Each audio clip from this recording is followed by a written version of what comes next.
Hi guys, இன்னைக்கு மீன் குழம்பு எப்படி வைக்கலான்னு பார்க்கலாம். ஒரு கடாயில் எண்ணெய் ஊற்றி கடுகு போட்டுக்கோங்க.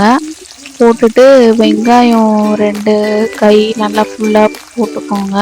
நான் நிறைய பேருக்கு வைக்கிறதுனால நல்லா 4 கை வெங்காயம் போட்டுக்கிறேன். அப்புறம் தக்காளி வந்துட்டு 2 பெரிய தக்காளி கட் பண்ணி வச்சுருக்கேன்.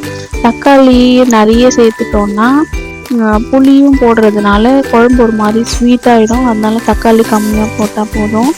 அப்புறமா வந்துட்டு பூண்டு கொஞ்சம் போட்டுக்கலாம். பூண்டு போட்டுட்டு நல்லா வதக்குங்க. நல்லா வதக்கினா இந்த மாதிரி நல்லா வந்து எண்ணெயிலே நல்லா வதங்கணும்.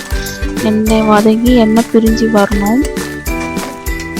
இந்த ஸ்டேஜில் ஸ்டவ்வை ஸ்டோவ் பண்ணிவிட்டு இப்போ வந்துட்டு நல்லா கொதிக்க வச்சுட்டே இருங்க.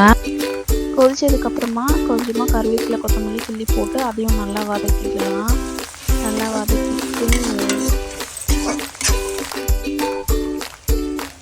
பாருங்கள், புளி கரைச்சி ஊற்றணும். நல்லா 2 இன்ச்சு சைஸ் புளியை கரைச்சி வச்சுருக்கேன். நல்லா கரைச்சி நிறைய தண்ணி ஊற்றி நல்லா கரைச்சி வச்சுருக்கேன். அதை நல்லா ஊற்றிட்டு அதில் ஏதாவது குட்டி இல்லாமல் இருக்கிறதுக்காக வந்து நல்லா கையில் வச்சு தூக்கி வந்துடுங்க. புளி போட்டதுக்கப்புறம் இந்த மாதிரி கொதிக்கணும். அதுக்கப்புறமா வந்துட்டு மஞ்சத்தூள் மிளகாத்தூள் போடணும்.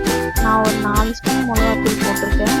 எப்போவுமே வந்துட்டு நான் குழந்தைங்களுக்கும் செய்கிறதுனால எங்கள் வீட்டில் காரம் கம்மியாக தான் இருப்பாங்க. ஸோ காரம் கம்மியாக தான் இருக்கும்.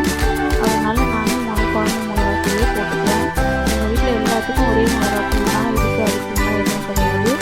இது மீன் பாருங்கள், மீன் வந்துட்டு மத்தி மீன், அப்புறமா ஜிலேபி மீன், அப்புறம் வவ்வா மீன், அதோட தலை மட்டும் வச்சுருக்கேன். அதை வச்சுட்டு அது அப்புறமா வந்துட்டு குழம்பு பாருங்கள் கொதிக்க ஆரம்பிச்சிருச்சு. நல்லா கலரி விட்டு அது கொதித்ததுக்கப்புறமா வந்துட்டு அந்த மீனெல்லாம் ஒன்று ஒன்றா எடுத்து போடணும்.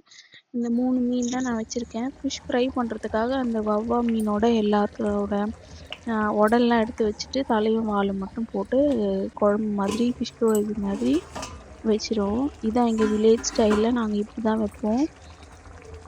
Okay guys, thank you. பாருங்கள், மீன் பாருங்கள், நல்லா போட்டு நல்லா ஒரு 5 ரெடி